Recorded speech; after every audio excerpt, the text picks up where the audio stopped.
So I'm glad to be 60. Oh man, to be here. And see, let me tell y'all something too. For you people that don't know, us people that are a little older, we don't need all this smartphone mess. Well, you know, look, let me show you. This is, look at my phone. Bam! Wait for it, wait for it, wait for it. Pow!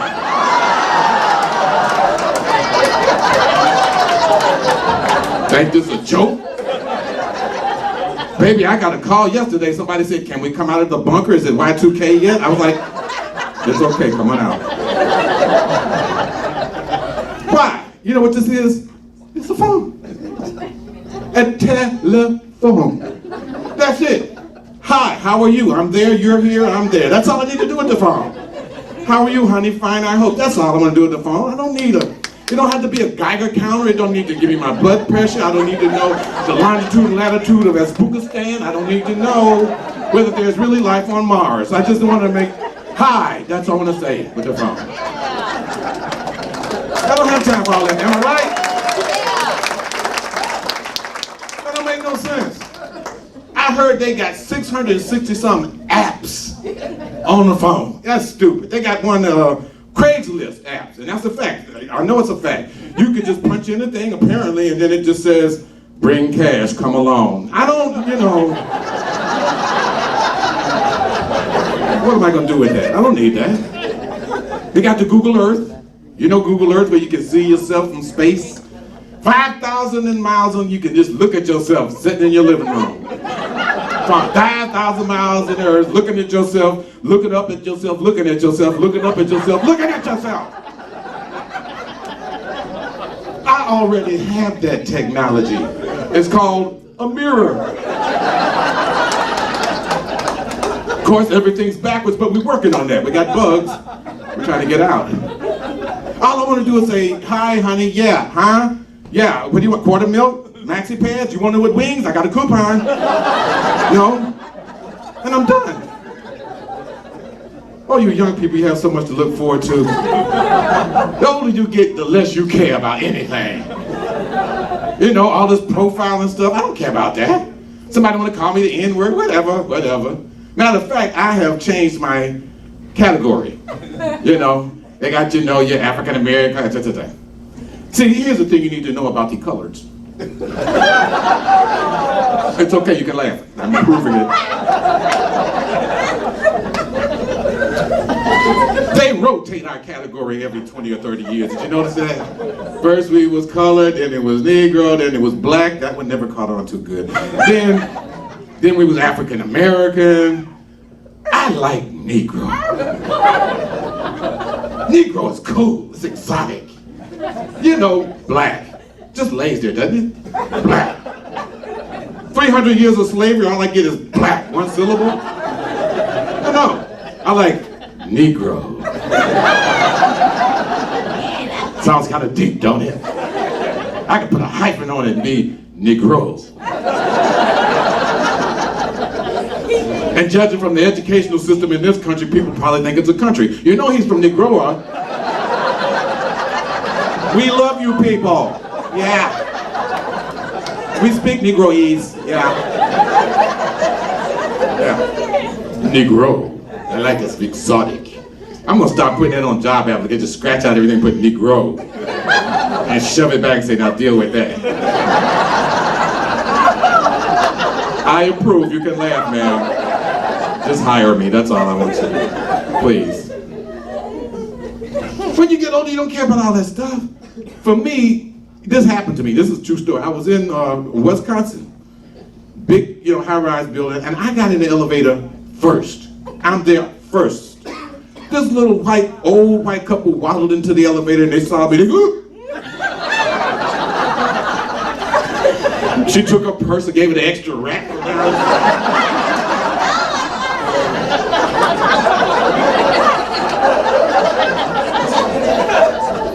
I was refended. I said, what? You're gonna look at a brother and all of a sudden assume I'm a criminal, right? You're just gonna profile a brother like that. No, sir. No, we weren't profiling you, no. Some of our best friends are black, all of our enemies. No, sir, we weren't profiling you at all. No. I said, oh, Okay, well that's better. Then okay, don't it's a stick up, don't make it a homicide. Give me the watch, give me the ring. Profiling has its time and place. Don't be stupid.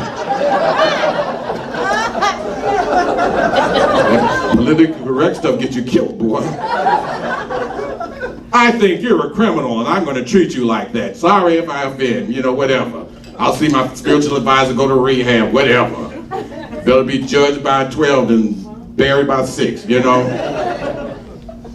But see, I find there's efficiency to profiling. It is. Old guy like me, I'm just close to death. I can't waste time. I like to be able to just go, black male, career felon, good drugs, watch your purse. Mexican works real hard, little or no money, he'll cut you. Single white male, serial killer, mass murderer, no rhythm, and then I'm on my way. Got plenty of time for competitive bingo. Time is precious to people like me. Yeah, profiling. Now here's something too that happened. And I thought it was kind of rough, maybe even unfair. If you got to have a black president, the first one, you got to ooze that in there. The first black president's name should have been like Mark Jackson. Ronald Johnson. Or the all-time favorite, Frank Washington. No, Barack Hussein Obama in the middle of the Iraq War. Oh. They don't know how many strokes have happened since that happened. They were lined up at the emergency room like a rock concert. That wasn't right. They shouldn't have did that like that. Should have just oozed him in like that. Of course now, it's cool. Because everybody wants to be black now. When I was coming up, didn't nobody want to be black, especially black people. No. I'm not black, I'm Hawaiian. See my hair? That's my mama, I'm Hawaiian. But now everybody wants to be black. Oh yeah. They changed their names. Yes, my name is Carisha Kamalisha Hoxenboig. They all want to be black. Yes, I want to get a booty implant. Yes, can I get one of those? No, I want it to be like, I want to have like a solar eclipse coming down there. I want it to be like Beyonce. I want to be where animals can get on it and get shelter. I want one curvature. Can you? How much does that cost? Everybody wants to be black. Now, this is funny. I saw this. You had up at 3 or 4 o'clock in the morning. The infomercials just running. So I get this infomercial, and it was about Super Nap. Super Nap. For those of you who don't know, nap is a follicle of hair that the colored people have that looks like a bunch of angry men with their fist balled up. That's a nap. I mean a nap, baby. I mean a nap. I mean this super nap. I mean a nap where you could comb it and be like, no, I'm still here. No, I ain't laying down. I saw an infomercial on Super Nap. And it just caught me off guard. It was something they said, hi, are you Eurocentric in an Afrocentric world? Tired of having limp, lazy locks? Get new Super Nap. And you too can have naps that look like a bunch of angry men with their fists drawn up. Every nap has its guaranteed route. No nap touches the other nap. We got the kind of nap a hurricane can take and slam you on the ground and throw you against the wall. And that nap will come back up and say, oh, you're still here. New Super Nap. That's right. If you have not been stopped by the police and strip searched in the first 24 hours, return the unused portion for a guaranteed refund, no questions asked. New Super Nap. New Super Nap with the presidential seal of approval. Available only in the hood. Just stop, park, and blow. You know what I mean? So that's great. Everybody wants to be black. I want to be Negro. Thursday, one more day. Tomorrow's Friday. All of you who work, we know you're not going to do nothing tomorrow. You make a cameo appearance and pick up your check. Some of you went through the trouble, you didn't even go, you're not even going to show up. You're just going to have a cutout board that just at 8:30 it pops and goes, check please. It's rough, man. I mean, you know, Friday is sacred, man. I used to work down there, and I'm an artist. I don't work because I'm an actor. See, they don't really work. You know, so I used to be a mailman. Any postal workers here? Shoot. Something doesn't. No. I was a postal worker, and I know, man, that talk about a job. Let me tell all you dog lovers out there, dog owners, nobody loves your pooch but you. Let's get that straight. Nobody loves your little pooty woody. You want to feed him lobster and steak, dress him up like a human being, trip yourself out. Nobody loves him but you. Get that straight. The dogs I trust. Me and the dogs, we're sympathical right here. We know each other. He wants to bite me. I know he wants to bite me. We know this. It is the dog owners I don't trust. I don't trust a grown human being who looks me dead in the eye with all sincerity, tells me that this big Rottweiler mixed with Shepherd, mixed with Doberman, mixed with T-Rex, some saber-toothed tiger with the human remains in the front yard, a shoe with the foot still in it, and say, he don't bite. Just likes to play, oh yeah.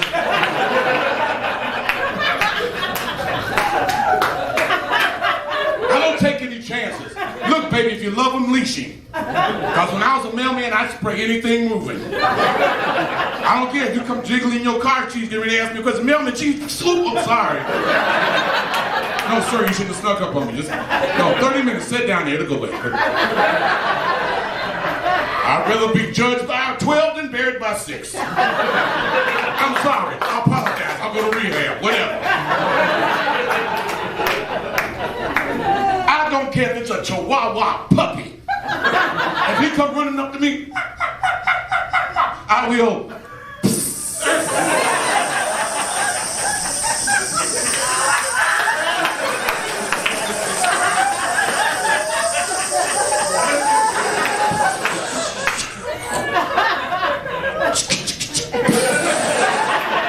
These puppies will need a CNI man to get around.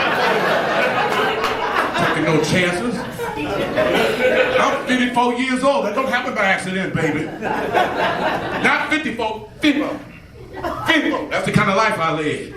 I grew up in Chicago, Illinois, baby, on 63rd Street. Some of you people don't know, let me educate you. 63rd Street is in a place called Inglewood in Chicago. It's so bad, snowflakes won't even fall in the snow. Snow come out the sky, looking like a picture postcard, and they get right to 63rd Street and they go, no, come on, the north side. Come on. Too bad. 54 years old, been clean and sober for 18 years. All right. That's right. Yeah, you'd probably be clapping loud if you knew about me. I mean, clean and sober from drugs and alcohol. Let me tell you young people something. When I drank, I used to drink. I don't drink like some of you people. I see you order your little drink, she's so cute. Yes, I like an apple martini tea with pink foam and a rowboat and a lawn chair and an umbrella. You got more furniture in your drink than I got in my living room. What's it? You're getting high decorating. What's going on? I drank for one reason only, to get high. As quick and cheap as possible. I didn't care if it was ever clear in a dirty jelly jar with a crack in it. And I wanted to know I was high too. I didn't want to be, no, I wanted to know, baby. I wanted mustache hairs to be missing on one side. I wanted one eye to droop for 3 weeks. I wanted to wake up in the morning and hear somebody say, you have the right to remain silent. I want to see CSI dusting for fingerprints, spraying luminol looking for blood traces, a chalk outline where the gingerbread man got killed last night. I want to know so I want to be on the news when I get high. I supported the House of Seagrams all by myself, like Atlas, baby. When I stopped drinking, liquor plants closed down all over the world. Executives jumped out windows and committed suicide. The stock market slid sideways like this and never recovered. That's why we in Iraq today. I feel bad about it. I mean, the impact, baby. Drugs, oh God. God save me, big drugs. You young people, y'all so boring. Crack cocaine, run, the crack cocaine gonna get us. Talk to the hand. Baby, back in the day, we used to get high on everything. Orange sunshine, purple haze, black mollies, window plane, white crosses, Debs, trees, LSD, the gift that keeps on giving. We'd take anything we thought sounded like drugs. X-Lax, Maalox, Clorox, just so long as I was something else. I might not even be here. This could be a dream. I might be in the institution right now for the last 35 years talking to a turkey leg in the cafeteria. Yeah, Mr. Edge, we hear the people laughing. You're a comedian. Yeah, push him over there. Let me get some sun. I might not even be here. I knew it came a time for me to stop getting high. It was a sign from the Lord. I knew it was time when the police gave me a ticket for driving without a vehicle. Butt naked with combat boots on and 6 feet of snow, sweating like a pig, waiting for the stop sign to change.